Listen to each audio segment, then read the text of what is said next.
conventional, the old models of advocacy, where policy, or non-conventional, new model Frank does the future hold for advocacy for young people like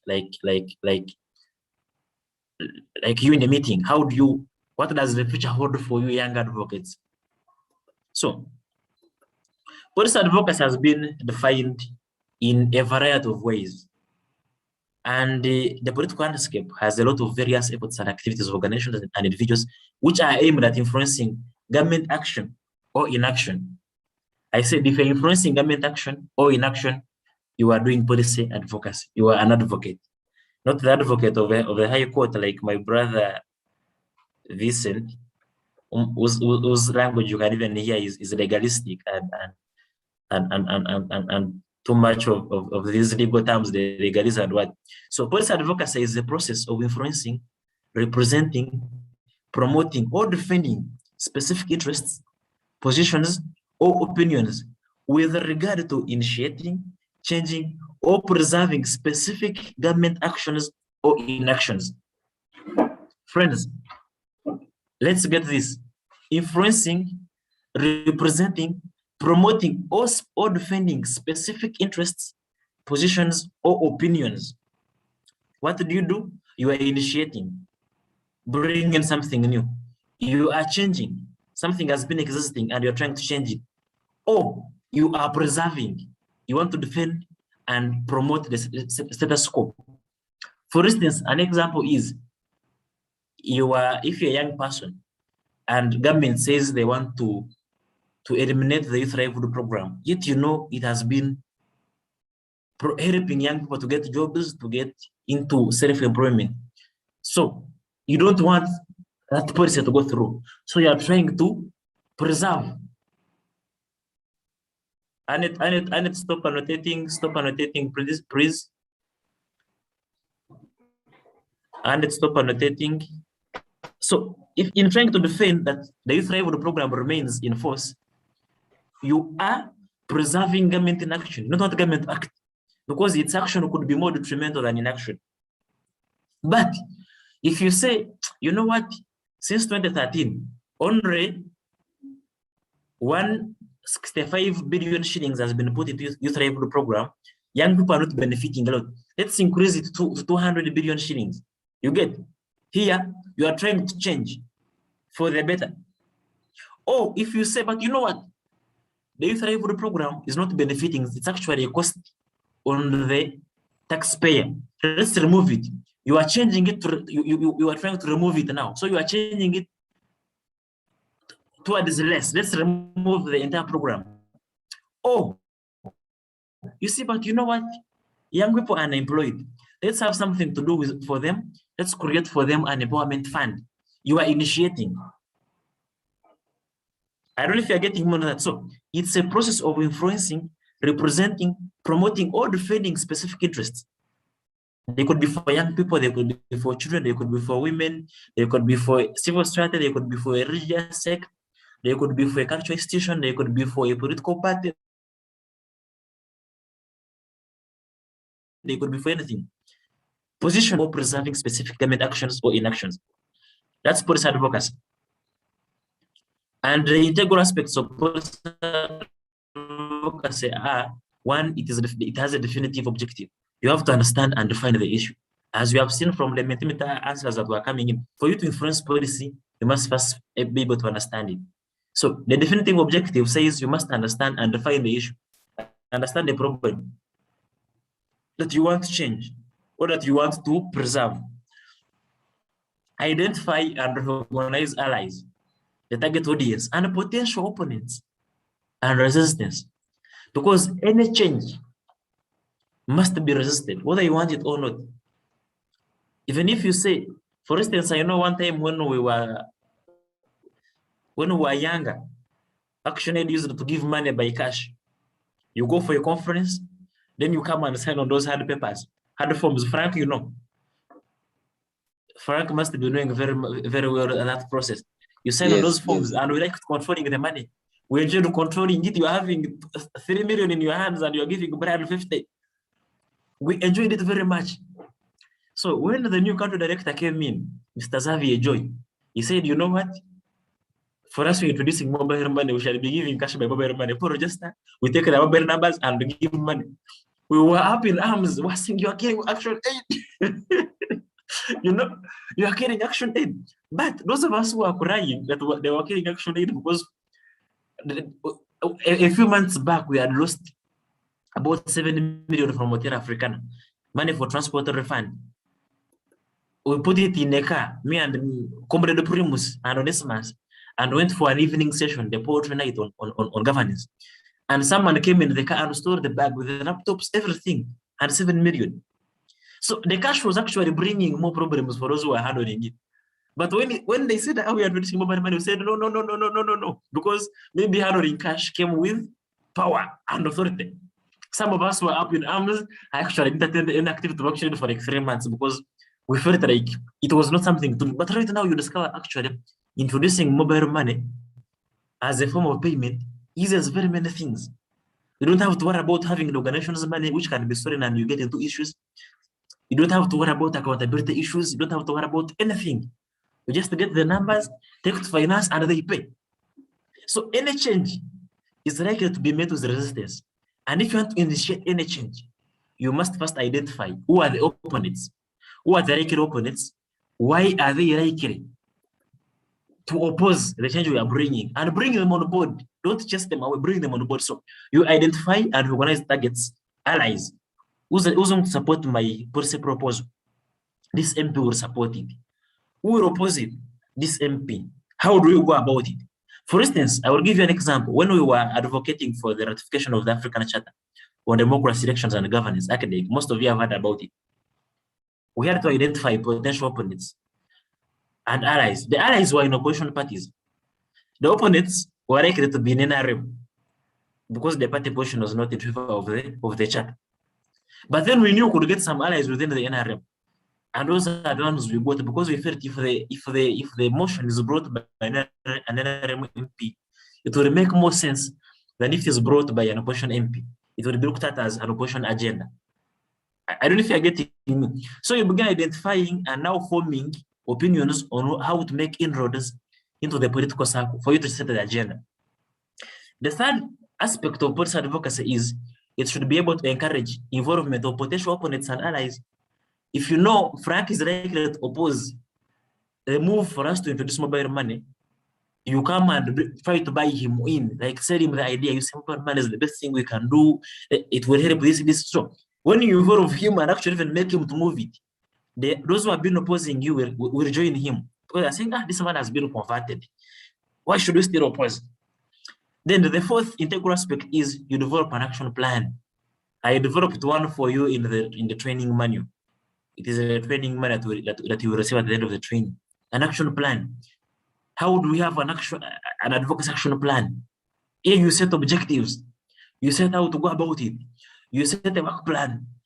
First week, we have drafted this. Second week, we are engaging. Third week, we are doing this. And then the fifth and last one is you build and sustain momentum. You build momentum and sustain it. If you are having, like for instance, after the killing of George Floyd in the US last year, that Black Lives Matter movement, you see that to build a lot of momentum and be able to sustain it for a long time. For the issue to go to the people that know what, Black lives are under threat, and that. So when you create momentum, you must be able to sustain it.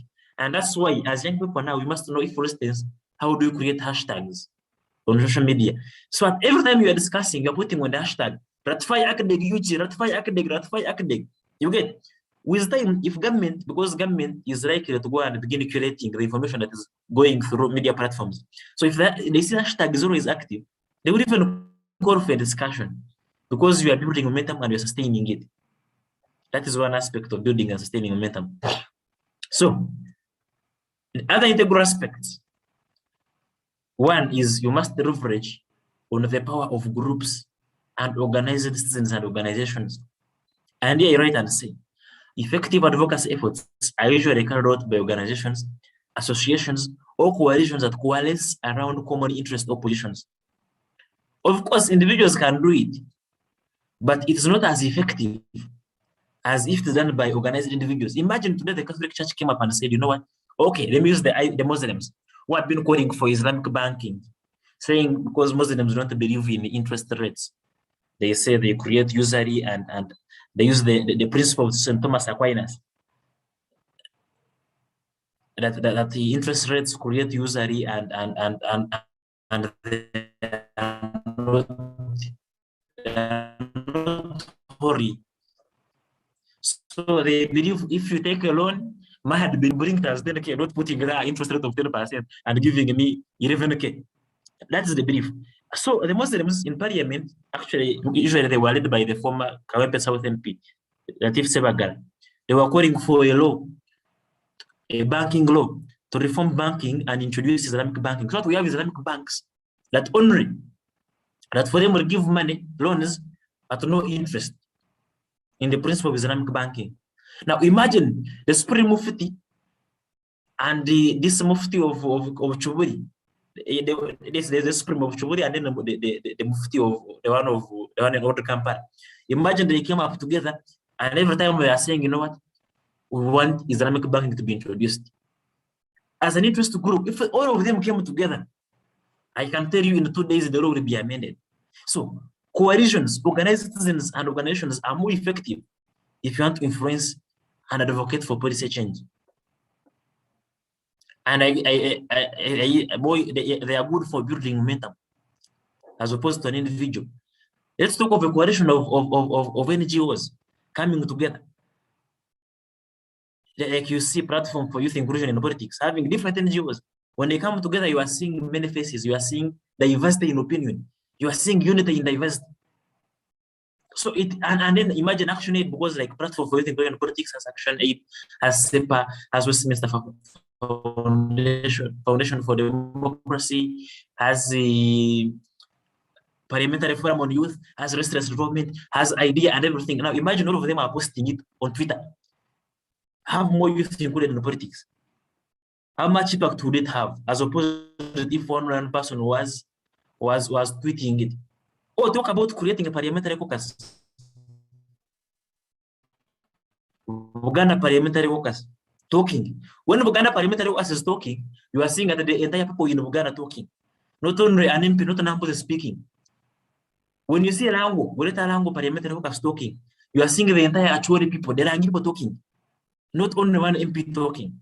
Or a forum on youth, forum for children, forum on sustainable development. You are seeing a group of people talking. And it can create momentum. It can create more impact as opposed to if an individual was speaking. So, any attempt to influence the decisions of an institutional elite on behalf of a collective interest is what we call policy advocacy. Any aspect of someone speaking on behalf of a group or segment of society is what we call advocacy. Advocating for or against changes in public policy or regulation is what policy advocacy is. You are influencing the institutional elite on behalf of a collective interest. You are speaking on behalf of a group or segment of society. You are advocating for or against changes in public policy or regulation. So you are advocating for government action or government inaction. And there are various approaches. Some are visible, others are not visible. And the approaches here are: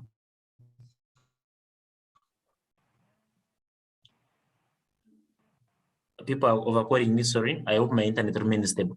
The approaches are traditional versus contemporary approaches.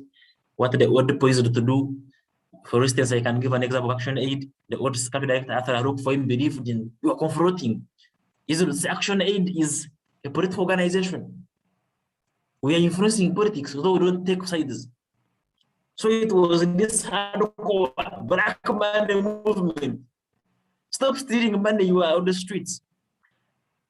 But then there are contemporary approaches, engaging, which we shall go into. Then we have approaches based on grassroots or profession. Is it the point of grassroots who are influencing, pushing for something? Or they are professional entities? Or you are having professional advocates, like many organizations have departments for advocacy, like the advocacy department. What we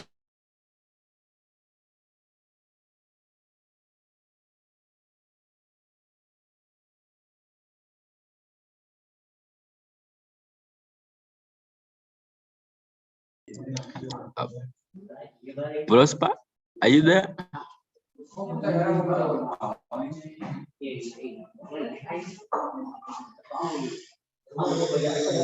Oh, Nesmas, are you next to Prosper?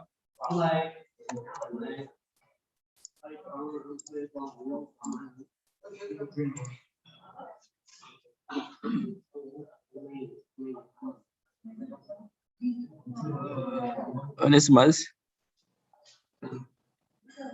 if you're next to Prosper, you can I think give him the mic.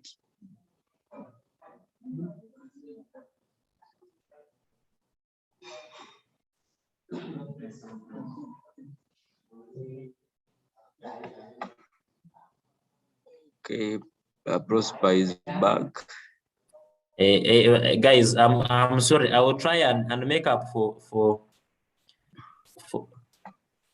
the mishaps in connectivity with the by making very good presentations so that people can forgive me. I need your forgiveness. I will try and cover that one up with a good presentation. Yeah, I'm working from home this week because I find it unprofessional going to office and then spending an entire day not doing office work. That's why I'm opting for to remain home. And people are calling me because now I use phone internet to do that.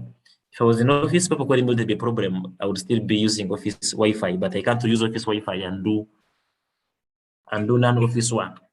So cooperative or confrontational approaches to advocacy. Are you whispering to or shouting at government? Evidence-based or more interest value-based advocacy. So if you talk about evidence-based, which you can also call more interest or value-based policy advocacy, here you are talking about approaches like advising. You do a study on specific actions or inactions and use the outcomes to inform decision making. We did a study as one division on counting the responsiveness of budgets to issues of children in the context of COVID-19. Took it to different ministries and showed them on how we had to focus their budgeting to respond to the issues children were facing and how the budgets were not responsive. So we are advising, we are being advisory. You write a position paper. For I know, I think I told you yesterday, I've been leading a process of the big INGOs, World Vision Plan, UNICEF, Peace International, Save the Children, and writing a position paper on the state of education continuity. We are just advising, we are giving government a position. If you want education to continue even in the context of COVID, this is what you do. And we give you solutions as government. We are advising. Another approach is media campaigning, adding a public dimension to a campaign to exert pressure to a decision maker. This one is mainly done by watchdog organizations like Transparency International, Human Rights Watch. They do a lot of media campaigning. And of recent, we have also begun getting into it. We have hashtags, ratify UG. It takes a word. So you are writing opinion pieces in newspapers. You are going on media, having talk shows. You are having videos on YouTube, videos on WhatsApp, videos everywhere going around. So you begin creating public dimension, you add a public dimension to a campaign. The public gets aware of what the campaign, or what you're trying to base on to advocate for something. You write a position paper and you put it in all newspapers to read. You are doing interviews on talk shows and everywhere. So media campaigning, evidence-based, it is value-driven, it is interest-based. Lobbying. I normally call myself a lobbyist. Here you do one-on-one interfaces with target audiences. It is very effective if you have access to the targeted audience and the target is receptive to interfacing with you. And this is what I told you yesterday. And I think civil society has to interest itself more in lobbying. If you can meet a prime minister, go and take your position with her. Don't go and shout everywhere. Just go and meet her and take your position with her. And she will listen. Labor more. Lobbying involves give and take. You give something, they take something. Activism, not the, this one's about petitions, public demonstrations, peaceful, posters, you are disseminating leaflets. You normally see these people of climate change having leaflets placards. Black Monday, you are writing leaflets on how people are stealing money. You are not attacking anyone. You are just writing and creating knowledge base. However, in conducting an actual advocacy campaign, not all the approaches fit into one quadrant of evidence overview-based advocacy. Sometimes you have to confront, although I don't advise confrontation for me. So here we come to something called, do you whisper to or shout at the government? And here I write and say that contemporary discourse on policy advocacy approaches has largely centered on confrontational versus non-confrontational approaches, or whispering to versus shouting at the government, with an inherent preference for non-confrontational approaches. Because policy is elitist, you can only confront, you go to the bush.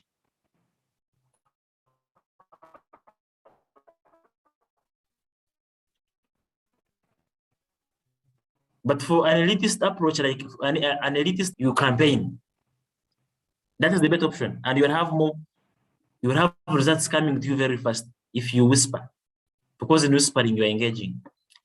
And I caught a study by Jude Devamo, who is the director of the African program at the Center for Strategic International Studies, and he was always used to work for gathering intelligence for the US. And he wrote that in sub-Saharan Africa in 2008, we had about 800 protests. In 2018, we had more than 4,000 protests.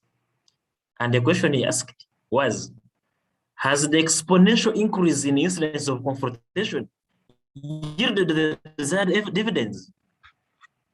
From 800 in 2008, 4,000 in 2018, that's a 500% increase. But are we seeing desired dividends in policy influence because there are more increases in confrontation? And the answer is no. So on shouting at the government, we have examples of tax administration strikes by Casita. But then we can also say, for instance, what CSBAG does. CSBAG does budget advocacy, sits on different committees of the Ministry of Finance. And CSBAG has been able to influence budgeting towards certain aspects. They don't shout, they whisper. They are at the table of the policymaker. So confrontational approaches, I would like to give you some historical perspective on them, so that you be understanding. And in Uganda, in modern day Uganda, the earliest approaches on confrontation can be traced to strikes in the run-up to independence for the country. In 1906-7, the Banyoro chiefs, who were under the tutelage of the Baganda chiefs, stand strikes against the Baganda administrative regime.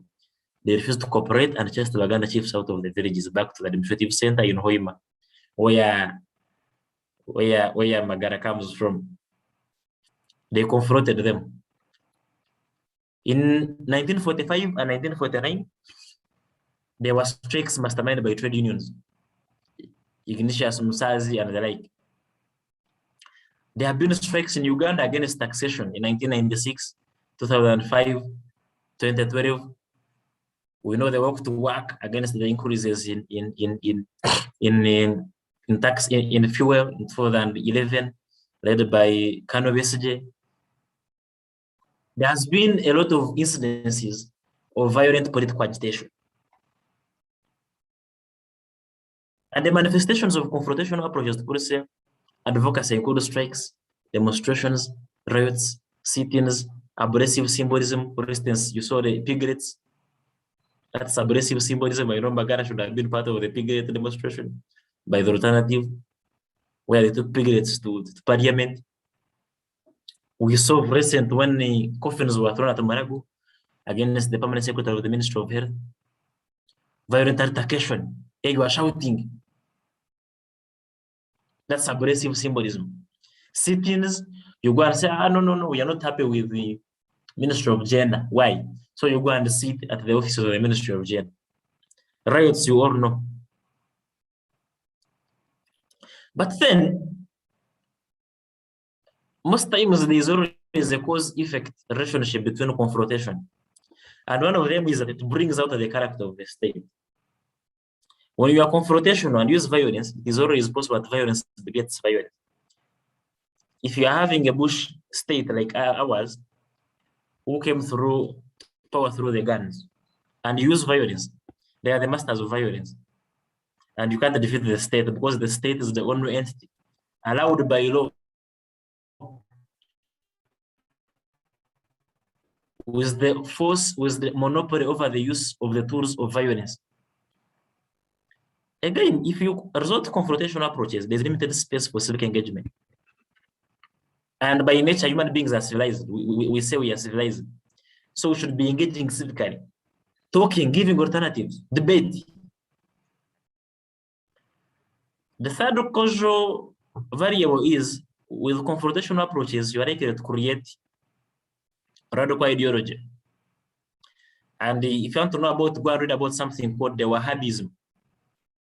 The Wahhabism is an ideology in Saudi Arabia of radicals. And it begins with a confrontational approach. Look at ADF. Look at how they were seeing, they were conjuring in Kansas to be radical, to be confrontational to the state.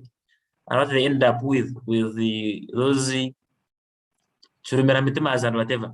So the problem with confrontational approach to advocacy is you create radical ideology. And I know one of the people I've been trying to de-radicalize is my brother Magara Brand.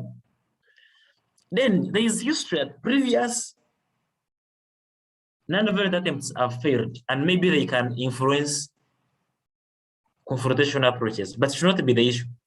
But then the last two issues is that confrontational approaches create exclusion and desperation. Donors who don't want to give money to an organization that is always in conflict with the state. If they cross you, donors will run away. Most especially if they are diplomatic donors. I know an organization that was going to get money from British Council, when it was closed because the state deemed it hostile to them. British Council pulled out because British Council is a British diplomatic agency. So it creates a lot of exclusion. Even people run out from me. If you want to prison every day, people stop associating with you. Then if you don't achieve what you want, you can get desperate. And the outcomes are always known. One, not very successful. We have not seen confrontational approaches succeed in Uganda. It always inspires state violence, tear gas, kidnappings, drones come out and everything. It inhibits civic engagement. It alienates some potential allies, as I've already talked, and has disastrous consequences, which include but not limited to death, imprisonment, being tortured and losing limbs and everything. So it does not work in Uganda, as I would be showing you what works. Yeah, these ones I've talked about them. So the success of policy advocacy lies in converting targeted audiences to desirable positions in the pursuit of specific outcomes. That's why I'm telling you have to be able to write position papers, write policy briefs, lobby, do media campaigns. Because here you are converting targeted audiences to desirable positions. You have a position and you can defend your position. You're showing open schools. Or if you don't open them, you begin distributing self-study material at a mass scale so that children can learn from their homes. You begin distributing ICT materials so that children can have tablets, phones, and computers for them to learn from home. You don't have to open schools. And you're having a position. You're even showing you can get money from here. It will cost you this, and this is the benefit we have. The position we have been telling you about, for instance, when we're meeting the Minister of Education, we said, you know what? We have lost 18 trillion hours globally in terms of learning. Now, when you come with such a position, 18 trillion hours of learning globally, only you're converting someone, you're showing someone there is a problem. You don't have to come and shout. Shouting does not work. And the limitations of confrontational approaches pave way for exploration of non-violent approaches to policy advocacy, as I've been saying. Policy advocacy should harness the exponential opportunities provided by ICT, social media, information flow, and skills to strengthen evidence-based non-confrontational advocacy tactics. We are here meeting on Zoom. People are from different areas, but we are meeting, we are running, we are strategizing, we are organizing, we are mobilizing. So, harness the exponential opportunities provided by ICT, information flow, and skills to strengthen evidence-based non-confrontational advocacy tactics. So, what are those non-confrontational advocacy tactics? Advising, I've talked about it, media campaigning, lobbying, activism, high-profile legal challenges, you're doing litigation. You can also go for street-based non-violent activism and then having posters. Stop the firing guards. Open schools. You're not throwing a stone at anyone, just having a poster raising it. Work to revert climate change.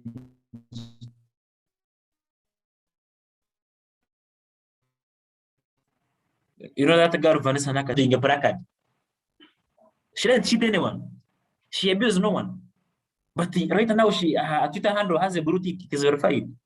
She meets high people and she is giving advice to them. So, non-confrontational policy advocacy includes information politics. Here you have evidence. You have well-packaged influential information. You are appealing to public opinion. As I said, you come and say, we have lost 1.8 trillion hours in terms of learning globally. This is well-packaged influential information. You come and say, one time we were advocating on the things of road safety and traffic jam, and I was saying we lose 3 trillion every year in traffic jam. Now, when you go and meet the Ministry of Transport and Works, this is well packaged information, and it will appeal to them. If you also put out the public, it will appeal to the public and say, oh, this is a serious issue, let's work on it.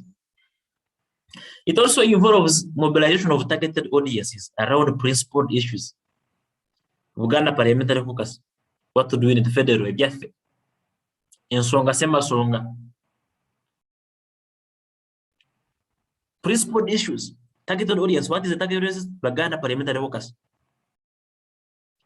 You come to Greater North parliamentary focus, MPs from Northern Uganda. Which are the issues? The resettlement of the people affected by the Konyi War, compensation and all reparations. Bunyoro, what is the issue? Oil, principled issues. Mobilize around principled issues. Young people, youth, what is the issue? Want to study, want to learn, want employment. So you come up with the youth manifesto, having those issues. Targeted audience, principled issues. Magara is saying, Songa Sema Songa, me, poke no way would do. We know things I have. He's saying at the Kabari Galega. Those are the issues of Bunyoro. Non-confrontational policy advocacy involves rigorous and sustained dissemination of information. We create info packs and we are giving them out there.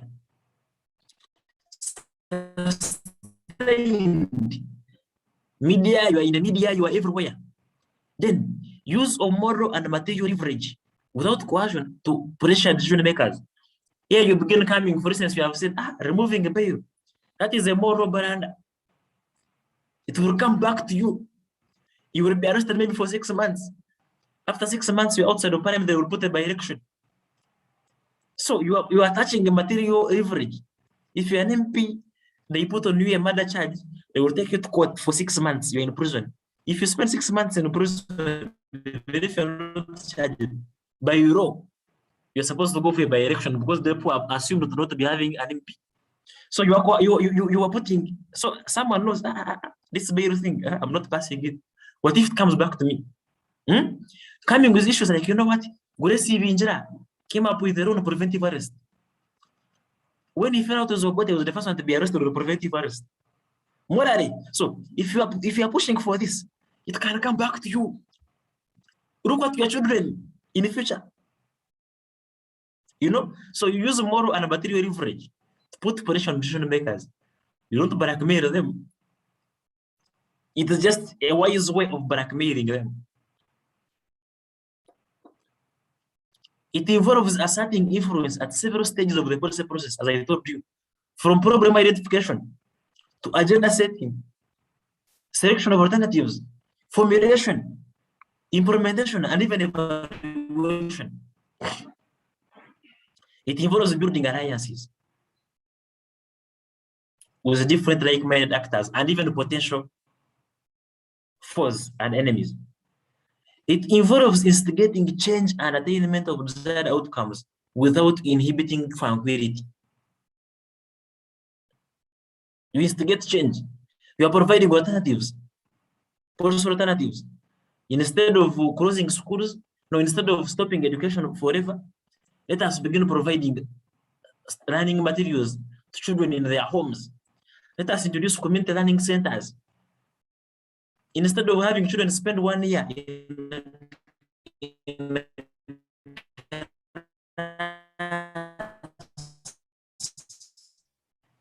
let them now spend 3-month programs. What will they include? Introduce double shifting. Introduce teaching at the right level.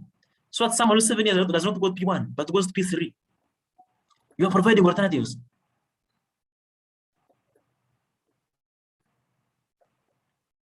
It involves influencing policy. And it often requires a blend of approaches determined by an organization's tradition, objective, funders, and nature of target audience. For instance, Action Aid is a political organization because the principle of Action Aid, the idea of Action Aid is that to tackle poverty, you must influence the governance process of the country. So, you not find Action Aid now advocating that we have, what can I say, for instance? Okay, you will find that most of the Action Aid's policy advocacy initiatives are towards influencing governance and making it better. Electoral reforms, budgeting, and the like. But then if you come to World Vision, for yes, we say a Christian development, relief, and advocacy organization.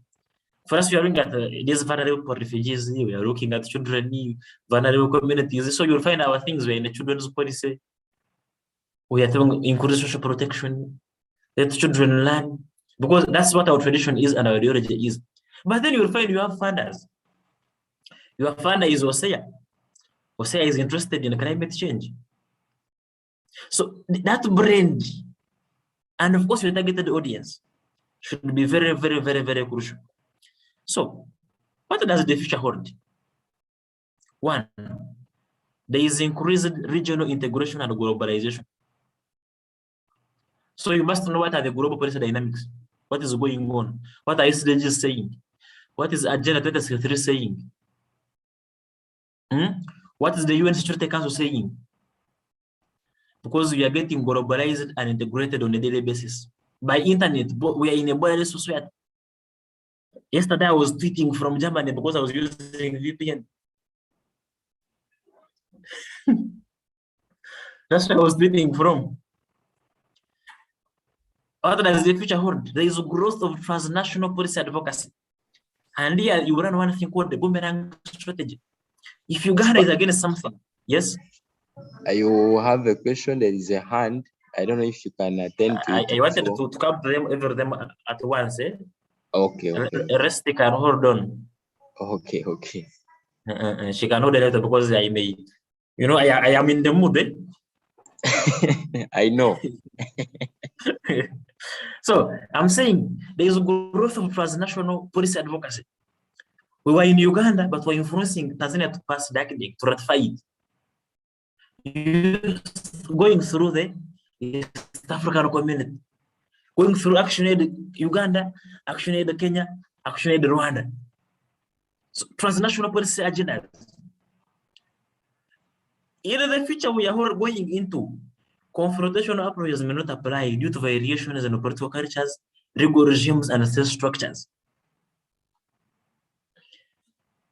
And then the relevance of non-confrontational approaches and methods is growing. And we must begin going there and realizing it. The future we are going into as advocates, there is increased constructive and targeted engagement.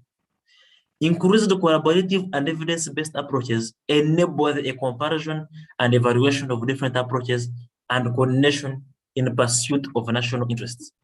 So the future advocate that we are training today should be able to be constructive, should be able to engage, should be able to lobby, to use evidence, to use data, to collaborate, to push through their policy ideas.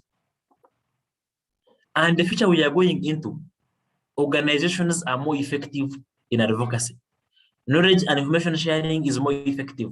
And the future advocacy should be based on building, sustaining relationships, networks, and synergies. And of course, the future we are going to should be able to leverage the power of ICT. Do advocacy on media platforms, it works. It works. Create those hashtags. That is the advocacy we would want to be seeing you people doing because it works. We can give many examples of it working. When we were pushing for the local content bill, that time I was still in parliament, informing and advising the youth MPs. We based it on knowledge. We built networks with the Youth Forum, with the Children's Forum, with the Sustainable Development Forum, and the Forum for Women. And they gave it a push. It passed. When Nigerian One Division was pushing for the human sacrifice bill to prevent human sacrifice, we went through the Parliamentary Forum on Children, organized with more than 150 MPs, pushed it, and it was passed. Because we had to give a knowledge. I remember we took a video of children calling upon MPs to protect them from human sacrifice. So we showed the video in the conference room of Parliament. MPs were crying. They said we are going to pass this bill. 2 days it was passed. Because children were talking themselves. MPs, police, we are dying. We are giving examples of children who had been maimed, who had survived human sacrifice. Parents who are crying because their children had been killed, sacrificed. So when we put it like this, MPs were like, we have to pass this thing. And it was passed. So evidence works, organization works, mobilization works, ICT works, data works. Thank you very much.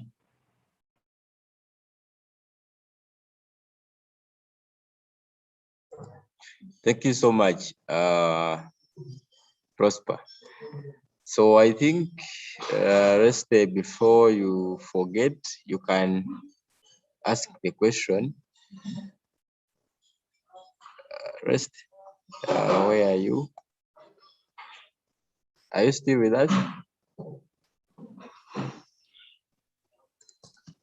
Don't know, as Rest comes on. Okay. Hello, you can hear me? Yes, Onesimus.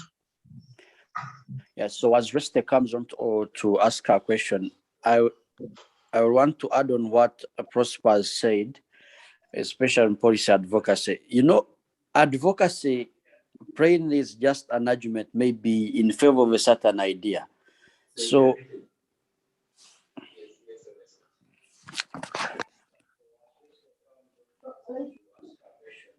hello? Yes, Rusty. Is Onesimus done? No, I'm not done. I was not certain whether you're hearing me. So I was saying advocacy could be an argument in favor of a certain idea, but that just remains abstract if it is over narrowed or even when it is over widened. So when you are doing, we need to understand advocacy from a perspective of our daily lives, because advocacy could be, a policy advocacy specifically could be a process of maybe negotiating or mediating a dialogue through influential networks and opinion leaders and other people you'd want to use or other channels. And this usually involves our activeness, our support to a particular policy or a class of policies. And this could include activities. Of course, activities, when they talk about social media advocacy, it could involve activities. It could involve activities like tweet chats. It could also involve activities like lobbying, litigation, or public education. This could include creating awareness and also forming relations amongst the relevant networks through which we want to create this advocacy. Then in Prosper's presentation, it talks about evidence-based non-confrontational approaches. Sometimes we rely on the null hypothesis or what we think is the right thing, and then we go on and do advocacy. Sometimes it is good to have evidence, not just based on the null that we have developed, but based on the research that we can find. And then there we can be good advocates that have an evidence-based channel of laying our non-confrontational approaches. Of course, when we talk about coalition building, I want to use, for example, an example of trade unions. So we live in a country where trade unions are not very strong, and the few trade unions that we have are being stampeded on. If you look at the UNATU and look at the recent World Teachers' Day and how their issues were bashed by the president, you would see that we do not have a weak trade union environment. We don't have a strong trade union environment in Uganda. And generally in Africa, we have a weak one, but of course feared.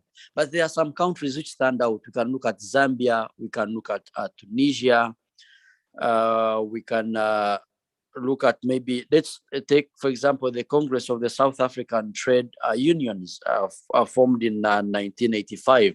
These have been very impactful. Or let's take the example of the 2006 trade unions actions in Zambia, where they lobbied and convinced all people to leave the capital city of Zambia, Lusaka, for over a week. There was no trade, there was no person within Lusaka. And so because of this kind of pressure and the action which the trade unions took, the government was inspired to take action on the issues which they had. So that still takes us to the point of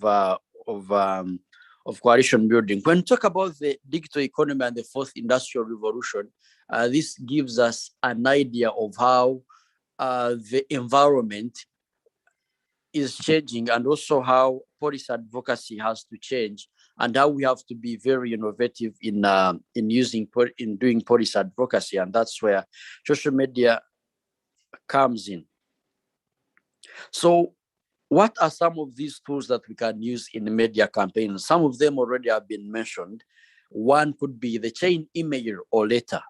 Sometimes you could do opinion pieces and letters to the editor in newspapers.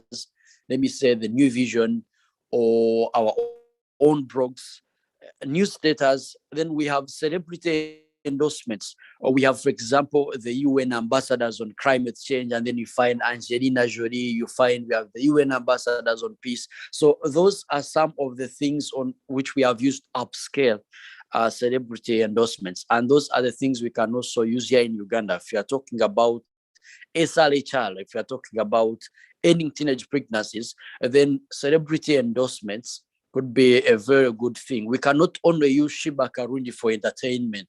We could use or approach her to join our campaigns on some of the things we are advocating for.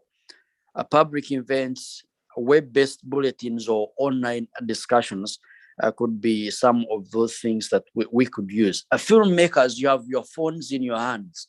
You can always do short films or videos, 30 seconds or 1 minute, and then we are doing that advocacy. Unless we understand policy advocacy to such an understanding, then we shall only hold it in the abstract and think maybe a policy. Of course, people who have done policy, my friend here is doing a master's in policy. I'm doing a master's in M&E. So sometimes when you hear about policy, you think policy is such a wide, large, and abstract thing and very difficult for us to engage in, or even advocacy itself. But just look at it as those activities or the things you can do to make sure that you uplift the voices of others, to make sure that you steer the government into action, or to make sure that you have an argument in favor of an idea you are trying to create. So that's how we could simplify advocacy to our own. At the end of the day, we implement it, or we do it. So Reste, you had a question, so you could raise your question now, and then we could respond from our end. I now see Badiam Jura. Badiam Jura's hand is up. So kindly unmute and then speak to us. Yes, can you hear me well? Yes, I can hear you. Am I Yes, Reste, go on. heard?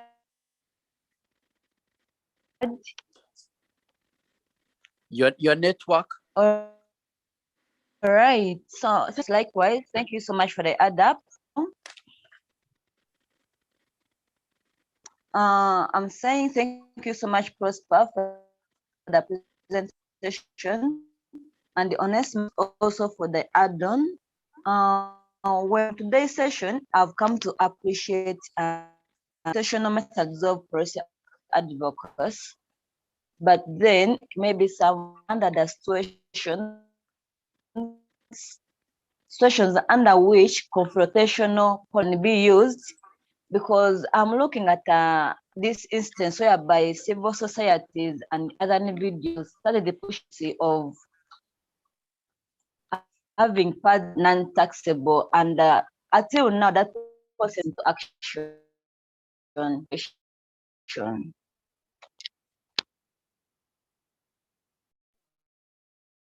Thank you for your question. Any other question? Yes, Baliam Jura, kindly unmute and ask your question.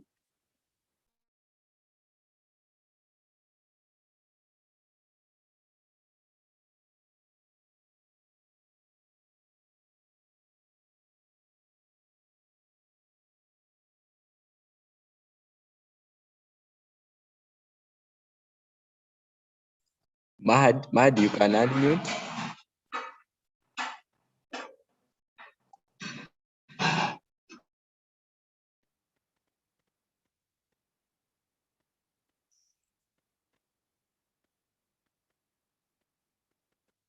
No more questions?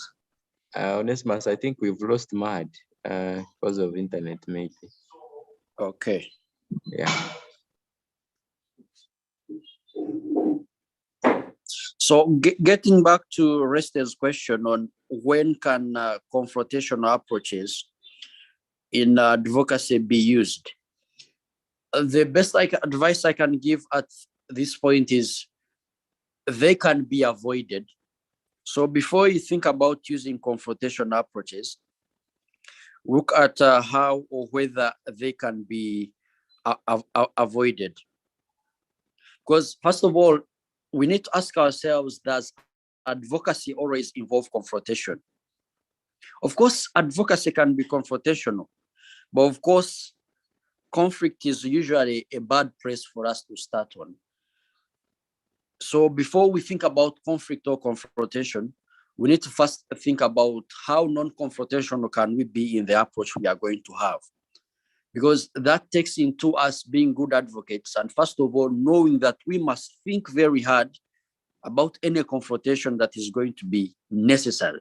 That even when we choose confrontation after trying to avoid it and then we cannot, then we need to know how or what level of confrontation we are going to use that is necessary and context relevant in measure. So that is one reason for us to be very careful while planning for the strategy and tactics of layering our advocacy plan.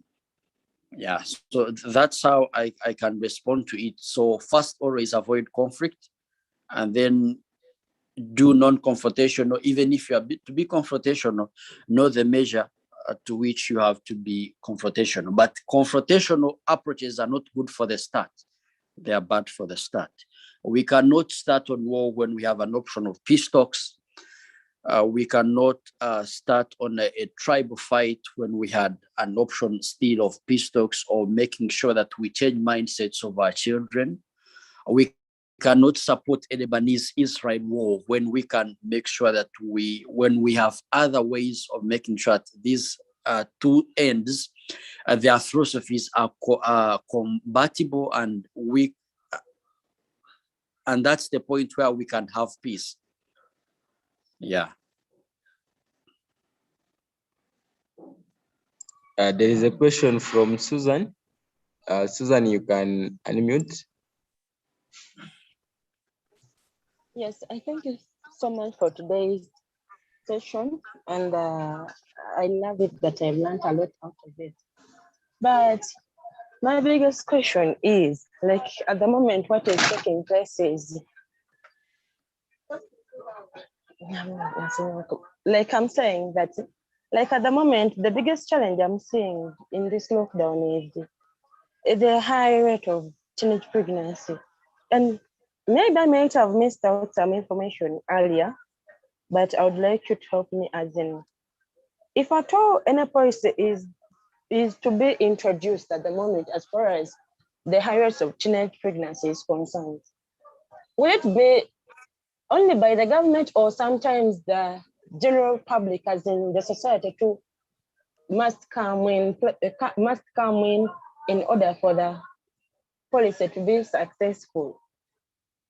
As in, if at all any policy is to be introduced, how will the public participate in such an issue in that the policy can be effective? Thank you.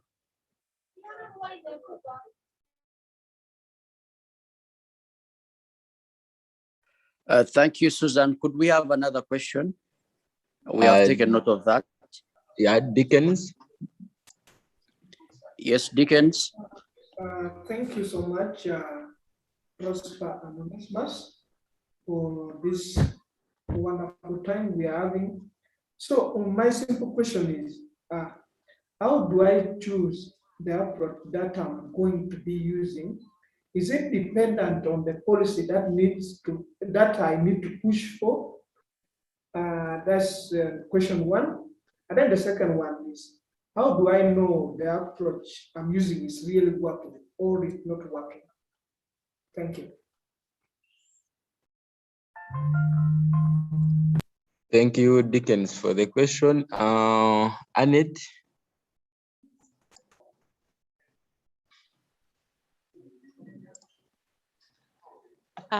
Yes, thank you so much.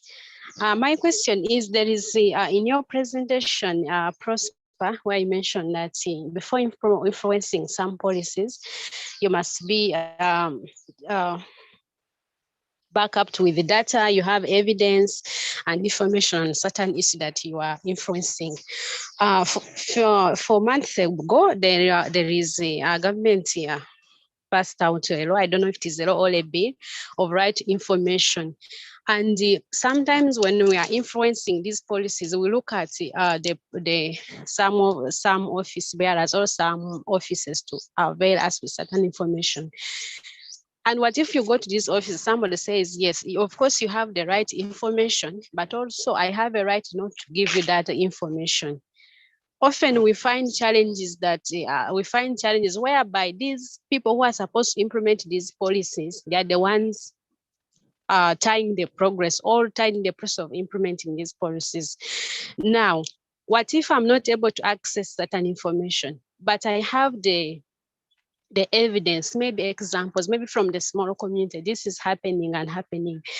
And maybe I have some group of people, the community members, yes. Of course, we do not have a written document or we do not have certain information, but here it is. Here it is, we have the people to talk about themselves. I don't know whether that one works or not. Then another question is, sometime back, I think a few months back, okay, our neighbor country, Kenya, passed a law I think I don't know where laws apply, where bills apply, and where policies apply. First, either it is a law of paying the domestic housewives. So is that also applies, like if you want to use certain example, or maybe use the example of Kenya, that I know the Parliament of Uganda, we want also this one to happen. We want this law to happen because Kenya has passed it and we want to use it, and we know it can also work for Uganda. So how can that one apply in, or like on the local context, whereby the influencers, you are not able to reach certain offices, certain national offices that can influence certain policies? I don't know whether the questions come out clearly, but that's how I was able to address them. Thank you so much. Over to you, Frank. Thank you so much, Annette. Onesimus, you've taken note of that? Yes, I have. Okay, so Vincent.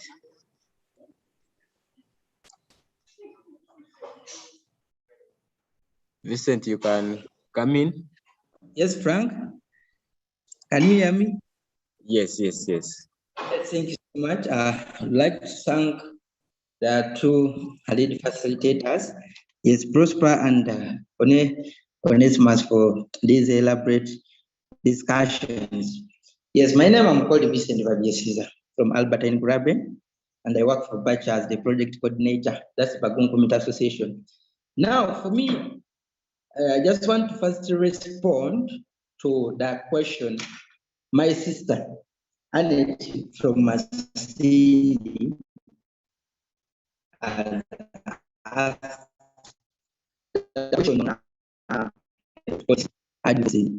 for example, she has cited an example, the law that's coming up in Kenya, that housewives should also be paid.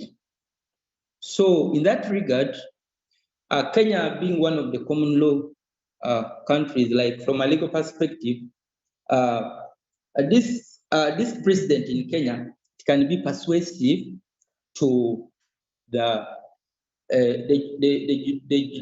judicial system of Uganda to borrow this as an example to inform the policy of the future laws of Uganda, such that it can also be incorporated in the laws of Uganda. If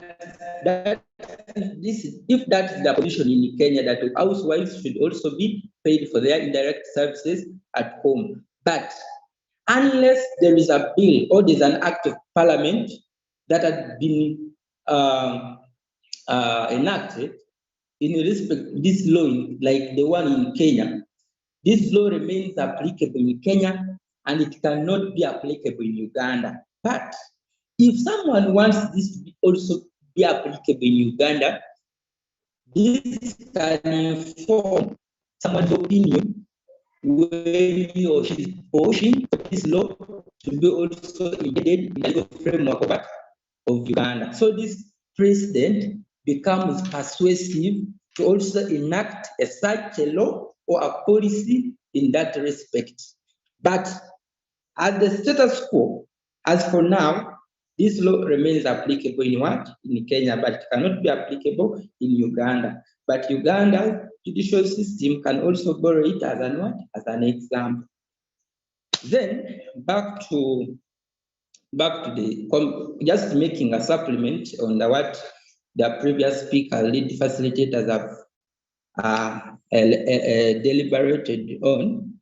Well, in advocacy, from the explanations I've gotten, ideally, when you're pushing for an advocacy, when you're pushing for a policy advocacy, you're like an individual, for example, maybe at some point in time, and trying to represent the interests of the majority, maybe at a group level. So you're like a voice for the voiceless.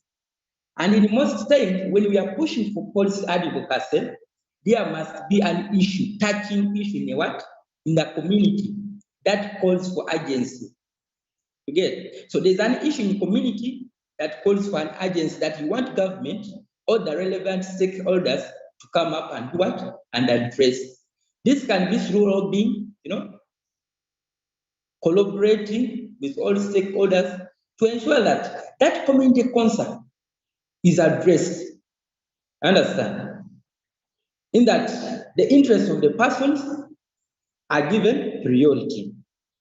You get? So, also making a comment and responding to what my sister Resty also hinted on, like on the problem we are facing now, that the rate, given the pandemic and the closure of schools in Uganda, the rate at which teenage pregnancies are raising, it is actually high. And we as activists, as people in the civil society environment, we shift the blame to the closure of what? Of schools. Now the problem being that there are high rate of teenage pregnancies. That's the problem. But the condition may not warrant us to act upon this, because we all attribute that when students are idle at home for many years, for maybe good months, they become idle and they start engaging in these sexual acts, as opposed to when they are at school, whereby most of the time actually teachers play a great role in protecting these persons. And we have realized that some parents cannot actually take due diligence to look after their children. So given the condition as of now, you cannot force the president or you cannot influence the Minister of Education. Much as we are in advocacy work and you say we want schools be open unless otherwise, that was become confrontative. So there's no way you can work upon that. We just have to endure with the situation and maybe wait until next year comes. As the government is planning to vaccinate about 4.8 million Ugandans. I don't know when that is due. So ideally the condition is that we cannot actually change it. But the problem, maybe we can continuously employ parents, yes, to also take custody of your children, talk to their children, do like guidance and counseling where necessary, such that this rate should not accumulate. And also advise our fellow men who like moving and deeping their things everywhere they find they like deeping their things anyhow. They should also reserve and also keep their because in most cases you find that these teenage pregnancies are actually done by even people in 30s. Some even are close relatives to their children, to their relatives, to those victims. And you really find this is unfair. But we can try to sensitize and actually try to tell the community the legal implications of those sexual offenses like defilement, rape, things of the kind. I beg to submit. Thank you so much. Thank you so much, Vincent. Thank you. Yeah. So, Frank. Yes. I think we can respond to some of the questions that already came in. I see two hands are still up. I don't know if you can take them on and then proceed. Yes, we can. Yeah, we can take them on and then respond at once. Okay, let's have only these two hands which are up. Yes. So, Winnie. Okay, thank you very much for the opportunity. Yeah, I would like to thank each and everyone that has participated in this training. It has been very, very interesting. I'm really enjoying. Yeah, actually my question goes to the media part of it. Yeah, according to how I've learned, I've really seen that to make as in advocating for a policy, as media plays some part in it. And I really ask myself that some media platforms where they sometimes make fun of the evidences, or maybe sometimes they hide the original information and end up portraying the non-given information. Like, let me give an example. Like at the moment, let's say I'm advocating for maybe end of teenage pregnancies, something like that, and maybe some media platforms end up making fun of some images. Maybe, let me say, I've given an evidence of girls, maybe a group of girls in a certain area, maybe they're pregnant, things like that. And some kind of media platforms make fun of that. Like they even don't put the real information, the original information from the advocacy group. Like, I don't know, according to that, I don't know, because I believe it may not be effective. And that's why I come in to ask whether there is an advice over that, or maybe there is, like, how can we be able to address that kind of an issue? Thank you. Thank you so much, Winnie. We've taken note of that. Mahad.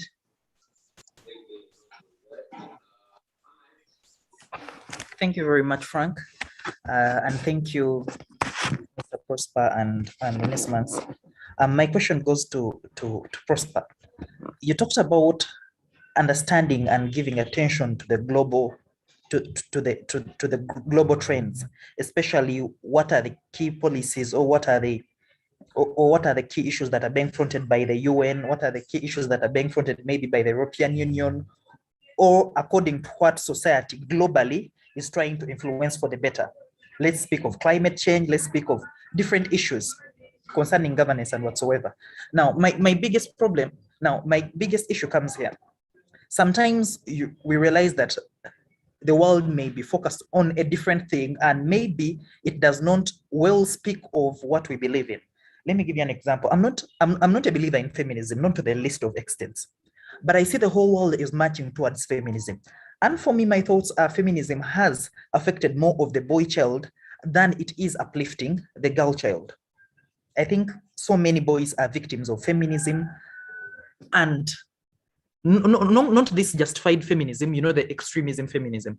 So there comes a time when you want to come up with a movement that, with a movement or an advocacy in policy or change of understanding that focuses on such issues of, let's say, uplifting the boy child. But you realize that the whole globe, not even just your society, does not pay attention to this. And even when, let's say, you want to even partner with someone or a particular group of people, they fail still to fit within the scope of your understanding, even when it is right. Much as there may not be statistics to back up this, that I'm saying that maybe the boy child is so much affected by the extremism feminism, but of course we've all witnessed it in our societies, and it is extremely hard to fight because of the global trends that are on right now. Now, my question is, I was just giving a background. What do we do in such times when our intended policies of advocacy are unpopular and unwelcome to the society, despite us believing or being convinced beyond reasonable grounds that they are justifiable and right?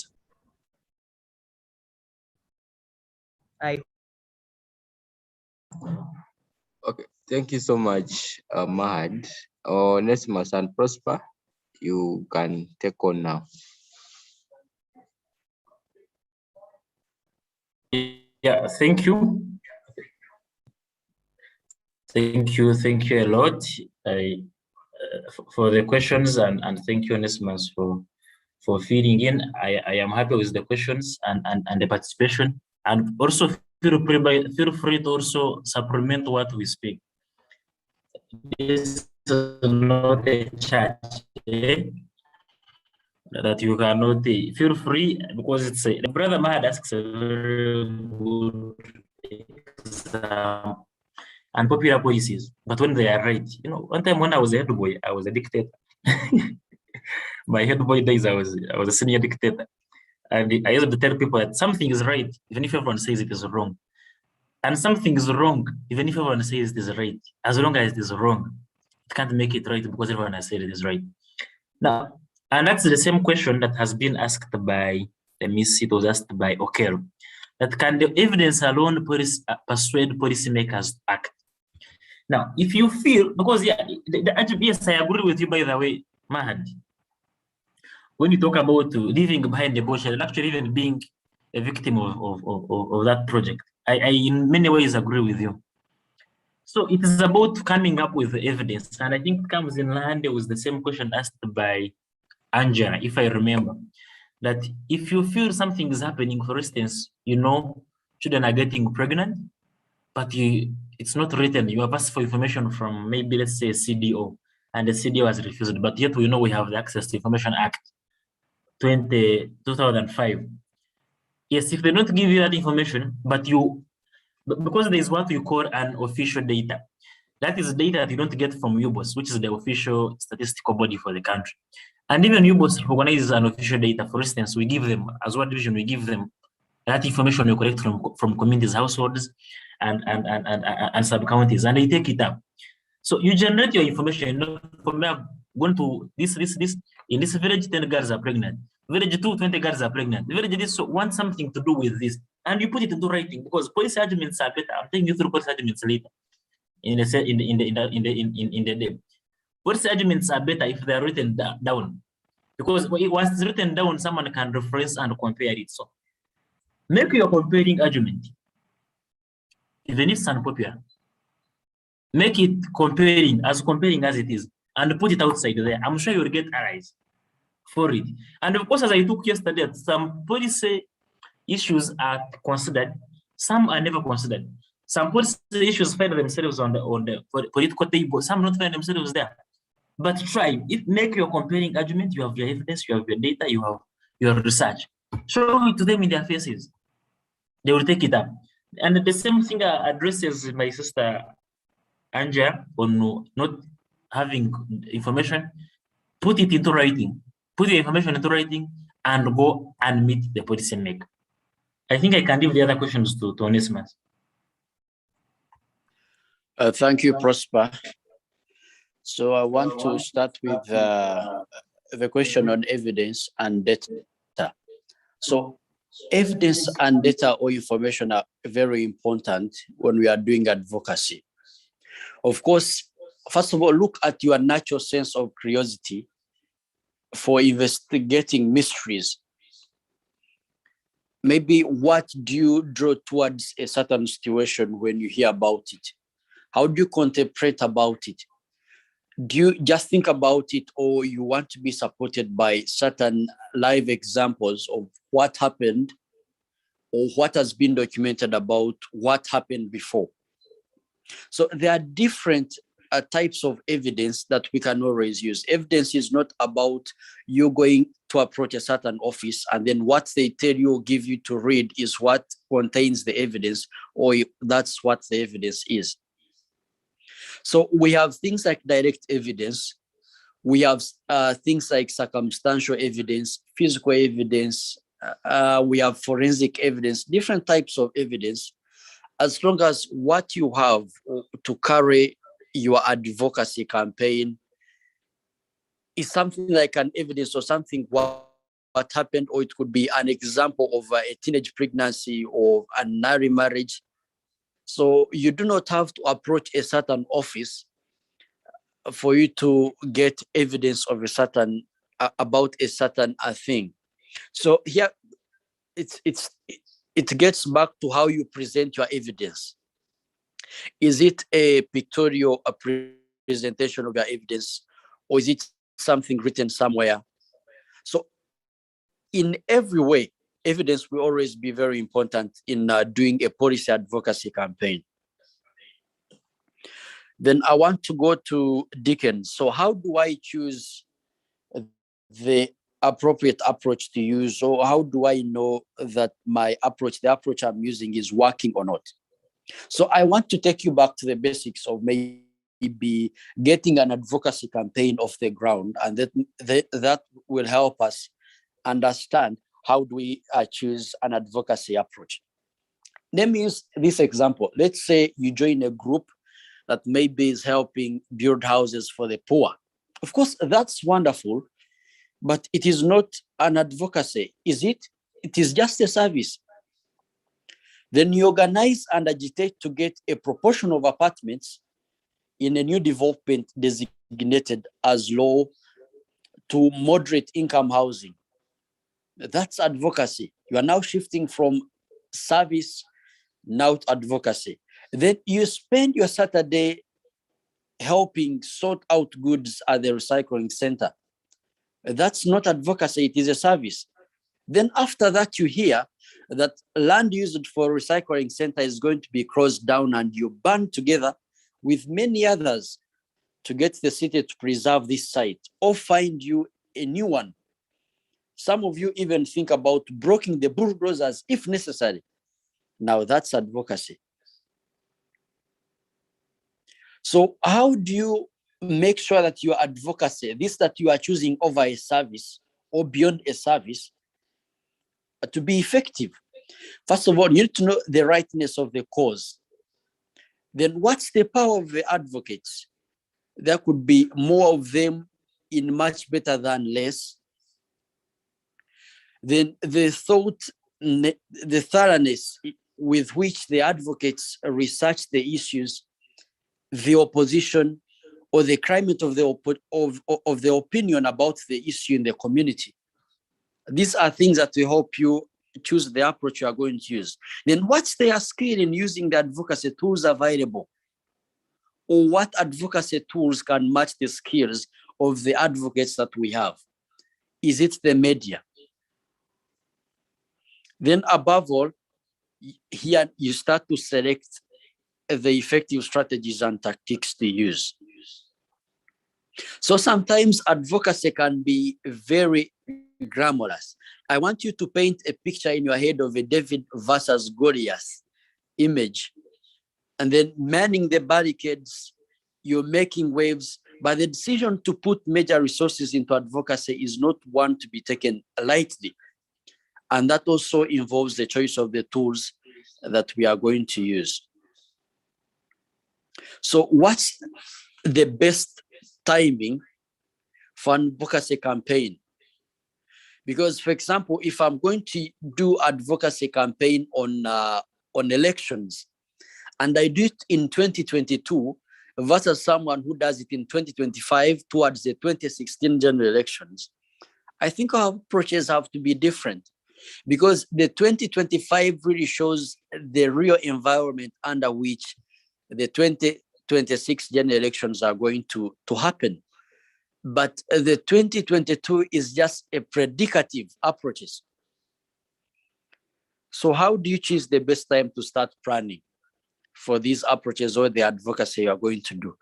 First of all, when your direct experience or preliminary research shows you cannot achieve your goals in any other way. Secondly, when you are sure you have or will have the capacity to carry it through, or when you have enough enthusiasm and energy to last for what could be a long haul. Let me say I want to start walk-to-work movements to advocate for a certain issue. I must make sure that maybe in that very moment when I choose to start, or the approach I'm going to choose to use, I have the enthusiasm and energy to use it, or I also have the enthusiasm and energy within that very time for me to do the campaign I want to do.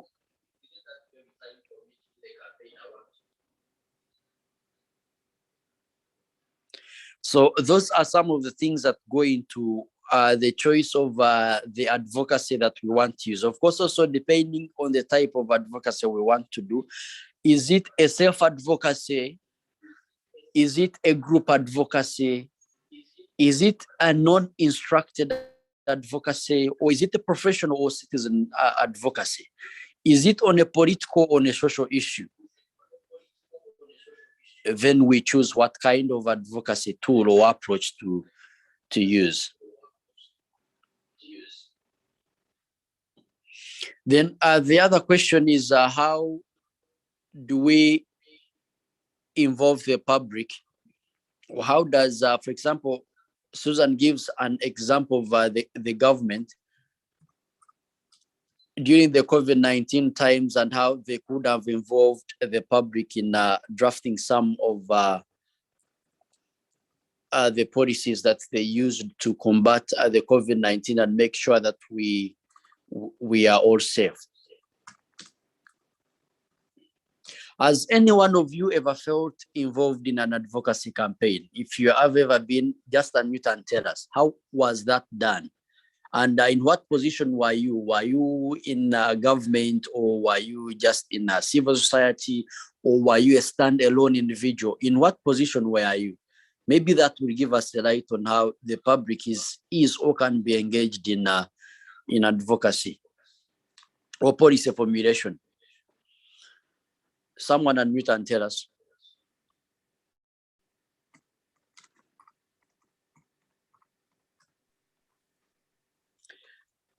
Susan, have you ever been in such a position that relates to the question I'm asking? No, I've never been. Okay. Yeah. So has anyone ever been? Yes, I have. Okay, tell us. I remember it was a campaign against corruption, and it was run, I think, by the government. So we were invited, and by then I was in the debate club. So they invited people from debate clubs of different schools. They printed shirts, say no to corruption. There were stickers, there were flyers.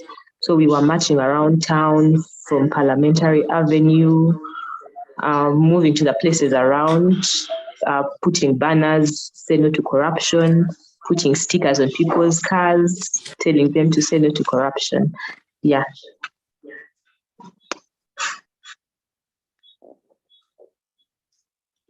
Okay. Thank you, Sarah. Anyone else? Yeah. Yes, come on, Rusty. Hello? Yes, we can hear you. Yeah, so this is, it wasn't something like a police, but yeah, this was the recent climate bill before it was made an act here. So it was around this very year, around March. So we wanted to localize the climate bill so that it can be acted on. So this was carried out by a single civil society. That was Action for Youth Development. And I personally, I was just a community journalist.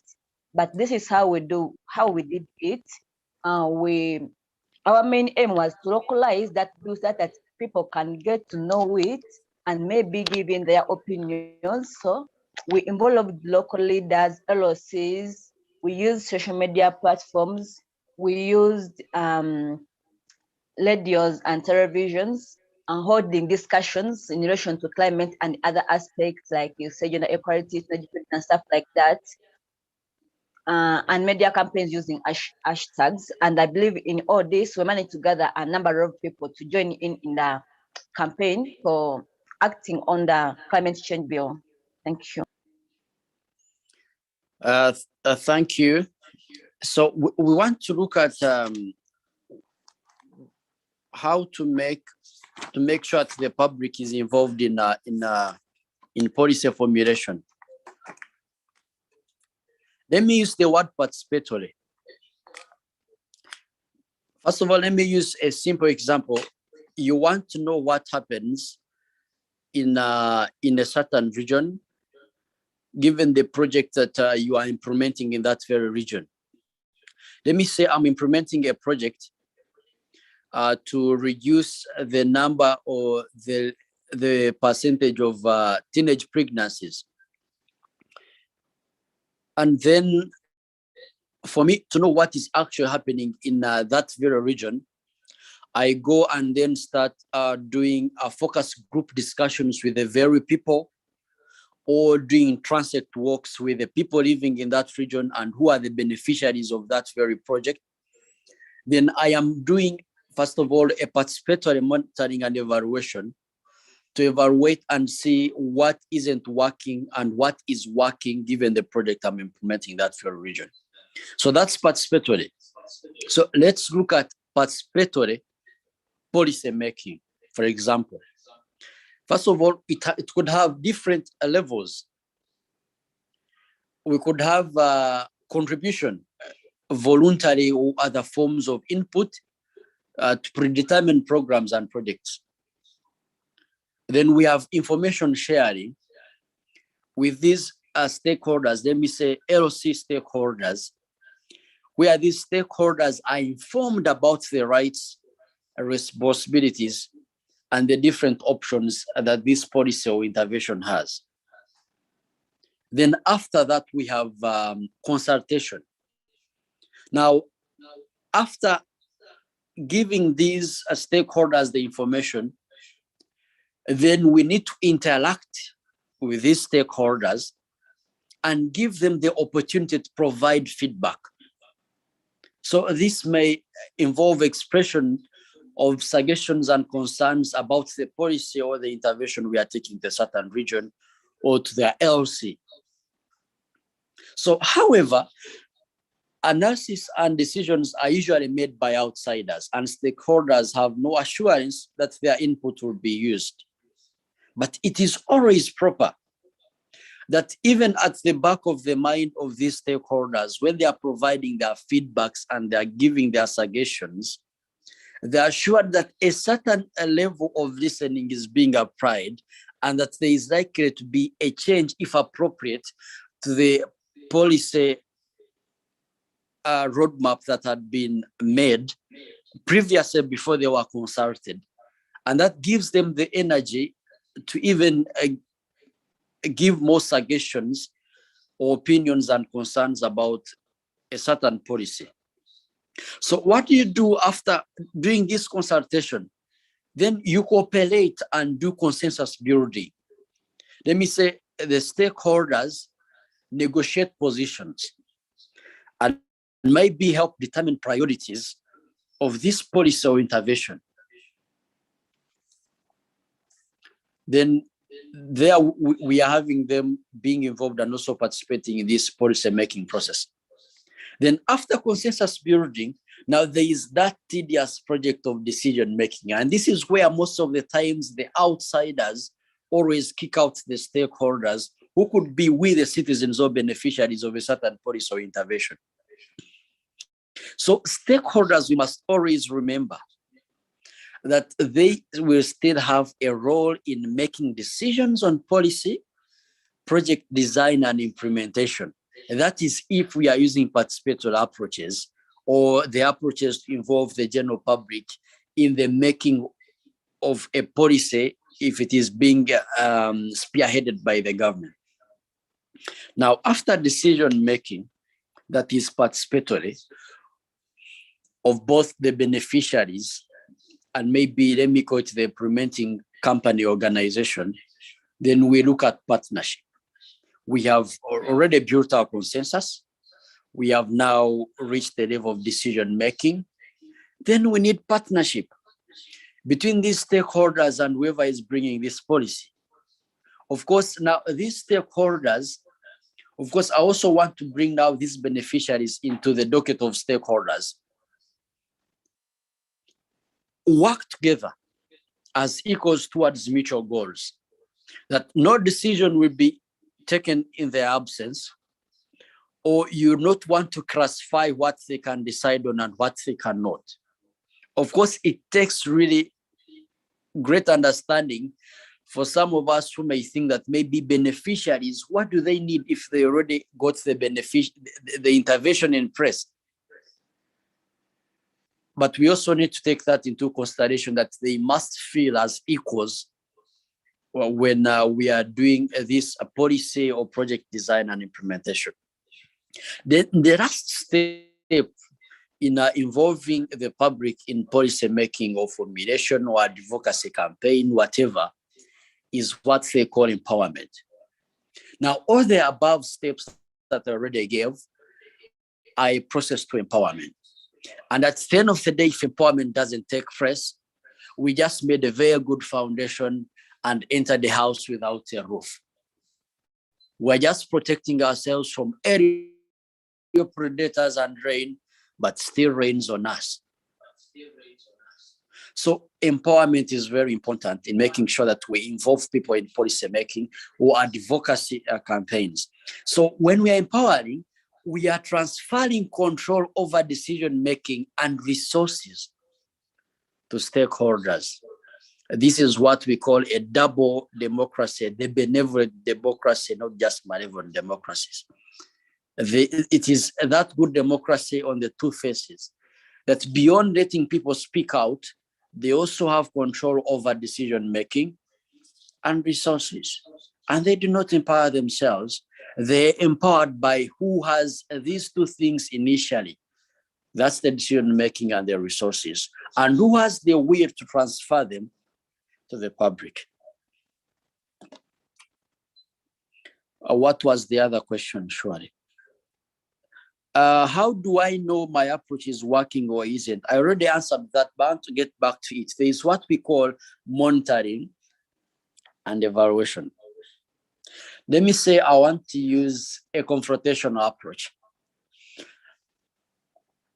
And I want to weigh what type of confrontation I should take. And maybe this confrontation approach is to stone the president's car. And then after stoning the president's car, my driver is shot dead, and I am taken to Nalfenya and I come back deformed. Maybe the issue I wanted to address or the idea I wanted to argue in favor of using my stone has not been worked on, and neither has it been brought in the discussions during my trial. So what do? I choose to change the approach. I either refine it or overhaul it. So you have to monitor and evaluate the approach you are using if you want to know if it is yielding results. So that's how you can know whether the approach you are using surely is working or it isn't. Then I want to finally get back to Winnie on media. And this involves misinformation, or if you are doing media campaign and then we are posting photos of the evidence we have, people make fun of them or even abuse us. I want first of all start on misinformation. There is only one approach to avoid misinformation, and that is slowing down and being skeptical. That when we look at a certain information or a percentage that does not look real, that maybe, let me say someone says there is a 75% prevalence of HIV and AIDS in Masaka. And some other literature shows me that it is 12 or 13% only. Or a certain figure is telling me that there is over 75% of girls in rural areas who are being affected by teenage pregnancies. But the other evidence tells me, maybe according to a credible source such as the United Nations, that only 36% of that is what is true. And maybe combining this 36% to 34% to the 16% of urban figures, then I come to the average of the 25. So I'm slowing down and trying to compare in that process of slowing down the literature already read and some of the figures I already have. Then I be skeptical and then start doing fact checking. So that even when we are doing media campaigns or media advocacy, still evidence, and not just evidence, but right evidence is what we are going to apply. So I think, Winnie, you're answered. Because with media and where everyone has the power to create content and then share it by the click of the word submit or tweet or post, there is likely to be misinformation. And it is our duty as consumers to slow down, be skeptical, do fact checking. And that's what we call the sieving. I think all questions have been answered. I don't know if Prosper has something to add on, or if any of us has something to add on, or more questions can come in, and then we go to the next item that we are supposed to have on our agenda. Thank you. Thank you so much, Onesimus. I think you've answered all the questions, unless we have any other question. Prosper, you can lead us into another session, or we get someone to give us an energizer and we dive in. Let people first have break, but with tea. Oh.